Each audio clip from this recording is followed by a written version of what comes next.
27 octobre 1962. En pleine crise des missiles de Cuba, Vassili Arkhipov se trouvait à bord d'un sous-marin soviétique B-59. Isolé sous l'eau, sans communication avec Moscou, il était dans l'incertitude totale quant à l'état de la guerre. Pendant ce temps, la marine américaine, ne sachant pas que le sous-marin soviétique était armé de torpilles nucléaires, lançait des charges de profondeur pour forcer le sous-marin à faire surface et s'identifier. Dans ce contexte de tension extrême, où un geste pouvait être interprété comme le début d'une guerre nucléaire, les collègues d'Arkhipov étaient sur le point de lancer une torpille nucléaire et de déclencher une guerre mondiale. Refusant de céder à la panique, Arkhipov prit la décision courageuse de s'opposer à cette action, évitant ainsi une catastrophe. Une simple décision a évité une guerre nucléaire. Évidemment, tous les jours, vous n'allez pas avoir des décisions comme ça, d'arrêter une guerre nucléaire avec un choix. Mais si je vous raconte ça, c'est pour vous faire comprendre à quel point les décisions dans la vie sont importantes et à quel point elles impactent littéralement toute votre vie. Actuellement, la qualité de votre vie est déterminée par quelques grosses décisions que vous avez prises au cours des dernières années, telles que le lieu où vous vivez, le pays où vous vivez, le business ou la carrière que vous avez choisi, votre entourage, vos amis, votre partenaire, etc. Ce sont des décisions qui façonnent absolument toute votre vie. Et donc,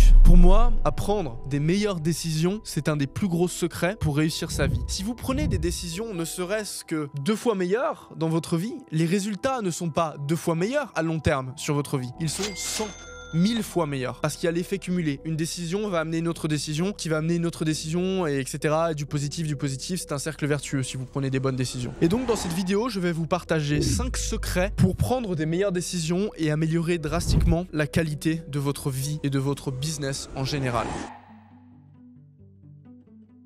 Numéro 1, les choix binaires. La dernière fois, j'étais avec un pote et il me parlait de sa copine et il me disait ah je sais pas, est-ce que je dois la quitter ou pas, je sais vraiment pas quoi faire, etc. C'est marrant parce que il se trompait totalement en fait dans sa réflexion. Si dans ce cas-là, il voulait prendre une bonne décision, il aurait dû élargir son champ des possibles. À la place de dire est-ce que je quitte ma copine ou pas, il aurait pu se demander mais peut-être que je pourrais faire fonctionner cette relation mieux, peut-être que je pourrais communiquer, en parler, etc. Changer les choses, aller en thérapie ou n'importe quoi, changer la manière dont les choses fonctionnent, etc. En fait, il y a plein de solutions quand on y pense. Je dis pas que ce sont les bonnes, mais je dis juste que pour prendre une bonne décision dans ce genre de choix, que ce soit pour, par exemple, pour quitter son travail ou pas, il y a beaucoup de gens, ils vont vous dire est-ce que je dois quitter mon travail ou pas? Je sais pas. Mais en fait, il y a plein d'autres solutions. On peut parler à son patron, on peut dire je veux changer de poste, ça me plaît plus. Je veux travailler en ligne depuis chez moi parce que j'ai envie de voir plus ma famille. Je peux lancer un side business en plus de mon travail. Je peux faire 2 boulots si j'ai envie de gagner plus d'argent. Bref, il y a 1 milliard de choix qui sont possibles en fait. Et nous, en tant qu'humains, on est vraiment bêtes parce que souvent on se concentre sur voilà, soit ça, une option binaire. Et c'est le pire truc pour faire des choix. Et pour mettre ça en perspective,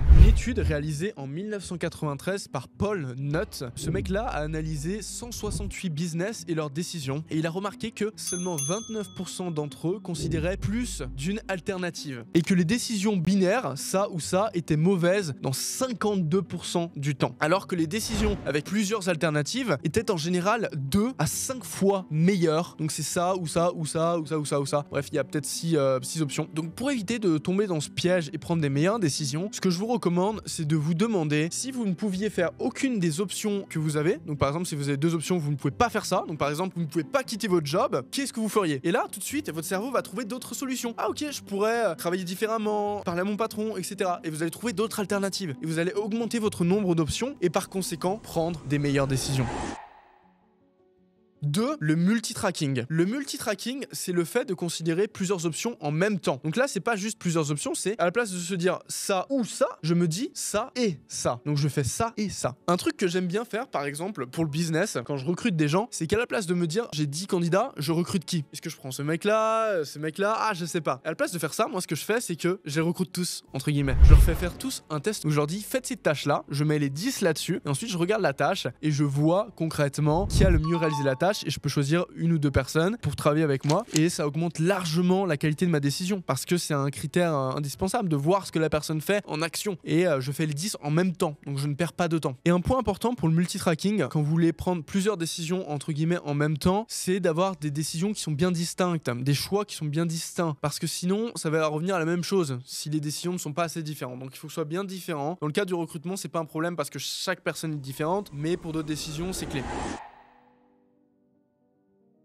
Numéro 3, demander à un ami. Non, en vrai, c'est plutôt trouver un avis extérieur. Je sais pas toi, mais personnellement, quand je suis dans une nouvelle ville, je vais en voyage, je sais pas, je suis à Miami, je connais rien, je connais personne. Donc qu'est-ce que je fais pour trouver un bon resto? Je vais sur Google Maps, je regarde les notes sur les restos, prends un resto qui a plus de 4,5 étoiles, et en général, je trouve toujours un bon resto. Toujours, il y a un bon endroit à bouffer, c'est génial. Mais la vraie question, c'est pourquoi on ne fait pas pareil pour nos décisions? Pourquoi on ne demande pas l'avis à un expert avant de prendre les décisions importantes de notre vie? C'est bête, mais par exemple, si vous êtes étudiant et vous avez envie de devenir avocat, vous allez quand même passer plusieurs années de votre vie à faire des études pour faire ce métier. Et vous ne savez même pas à quoi ce métier correspond. Donc pour moi, la chose intelligente à faire dans ce cas-là, c'est de contacter des avocats et leur dire concrètement c'est quoi le métier que vous faites. Vous travaillez combien d'heures par semaine? Vous gagnez combien? Quelles sont les choses les plus difficiles que vous avez à faire, etc. Et en fait, on peut avoir une idée de ce que va être le métier d'avocat et donc prendre une meilleure décision sur notre choix de suivre la carrière d'avocat ou pas. Et ça marche pour tout. Ça marche aussi pour les business. Si j'ai envie de lancer un SaaS, pourquoi j'appelle pas des entrepreneurs dans les SaaS? Leur dire concrètement, il faut réussir à faire quoi pour réussir un SaaS? Ça demande quoi comme taf? Ça demande quoi comme compétences? Ça a été quoi tes difficultés? Tes regrets? Qu'est-ce que tu aurais évité au début, etc. Et en fait, vous prenez les erreurs des autres, vous prenez l'expérience des autres pour augmenter la qualité de vos décisions. En revanche, il y a une erreur à éviter quand vous demandez à des gens qui ont déjà vécu ce que vous avez envie de faire ou ce que vous êtes en train de vivre, c'est ne leur demander surtout pas qu'est-ce que tu ferais à ma place. Parce qu'ils sont mauvais pour donner des prédictions. Souvent, ils vont être gentils avec vous, ils vont dire ouais, mais machin, etc. Ou ils vont pas réussir à comprendre vraiment la situation, etc., les enjeux, etc. Donc le mieux, c'est plutôt de dire, de poser des questions plutôt générales et ouvertes. Quelles sont les choses importantes à savoir dans ce domaine? Quelles sont les erreurs classiques à éviter? Ce genre de choses.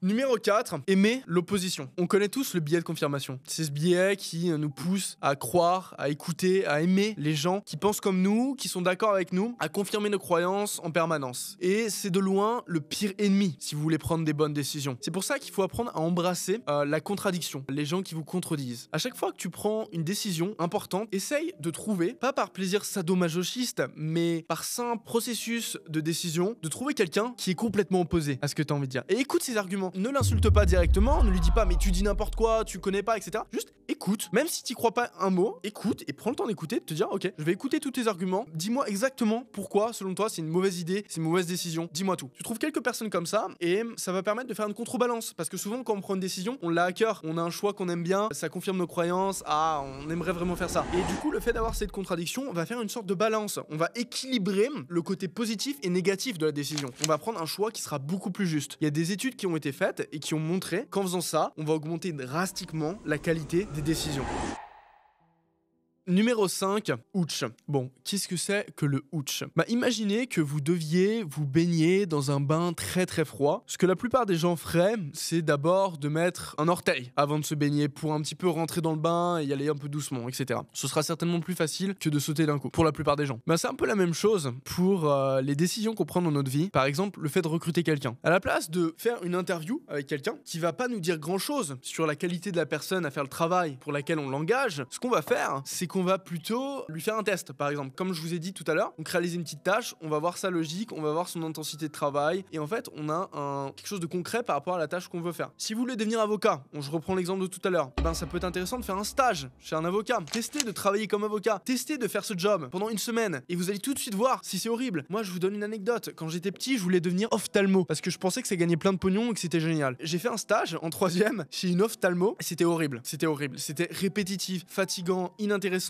au plus haut point, en tout cas pour moi, et du coup j'ai viré ça de la liste. Et imaginez que je n'aurais pas fait ce petit test de ouch, ce stage. Peut-être que je serais devenu ophtalmo, j'aurais fait 10 ans d'études pour un métier que je déteste et je serais actuellement déprimé. Donc voilà, c'est une manière super importante, c'est de faire des petits tests avant de prendre une décision, c'est tremper le doigt de pied avant de prendre la grosse décision. Évidemment, toutes les décisions ne marchent pas comme ça. On peut pas dire je me marie pendant 2 jours et ensuite on revient en arrière. Non, ok. Mais il y a plein de décisions qui permettent de faire ça, qui sont réversibles entre guillemets, et je vous encourage à le faire parce que vous allez prendre des bien meilleures décisions. Par exemple, si vous avez envie de vivre dans un nouveau pays, ne partez pas dans le pays directement en disant allez c'est bon maintenant je vis ici. Non, restez 2-3 semaines, faites des choses, baladez-vous dans la ville, testez les choses, les commerces, parlez aux gens, etc. pour faire un ouch, pour faire un test et ensuite voir si c'est un bon pays pour vous selon ses retours. Donc je résume. Numéro 1, éviter les choix binaires, augmenter son champ des possibles pour prendre des meilleures décisions. Numéro 2, faire du multitracking, prendre plusieurs décisions en même temps à la place de dire ça ou ça, se dire ça et ça. Numéro 3, trouver un avis extérieur, quelqu'un qui a déjà vécu ce qu'on a vécu ou ce qu'on est en train de vivre, qui a de l'expérience, pour avoir un avis qui va être très intéressant. Numéro 4, aimer l'opposition. À chaque fois qu'on prend une décision importante, on doit chercher de la contradiction à tout prix pour équilibrer la balance et éviter le biais de confirmation. Numéro 5, ouch, faire des petits tests avant de prendre des grosses décisions. C'est tout pour cette vidéo et je pense vraiment que ça peut changer votre vie. Appliquez ces 5 conseils qui sont basiques, mais qui pourtant vont avoir un impact sur les milliers de décisions que vous allez avoir dans votre vie et qui va probablement changer votre destinée. Donc je vous conseille de vraiment pas prendre à la légère cette vidéo parce qu'elle peut changer votre vie beaucoup plus que n'importe quelle vidéo qui vous expliquerait comment faire un business. Là, on va beaucoup plus loin. On parle de la chose fondamentale qui détermine votre vie. C'est vos décisions. Je tiens à dire que je me suis largement inspiré du bouquin Décisive de Chip Heath que j'ai lu récemment pour écrire cette vidéo. Donc je vous encourage absolument à aller lire le livre. Il y a beaucoup plus d'exemples et ça va encore plus en profondeur que ce que j'ai fait dans cette vidéo. Donc je vous encourage vraiment à aller lire ce livre. Et si tu as envie d'en savoir plus sur le business, sur les SaaS ou sur ma vie, je t'encourage à aller dans la description. J'ai mis un cadeau où je te donne 6 idées de SaaS à lancer pour gagner 10 000 € par mois. C'est tout pour moi. C'était Axel Quantique.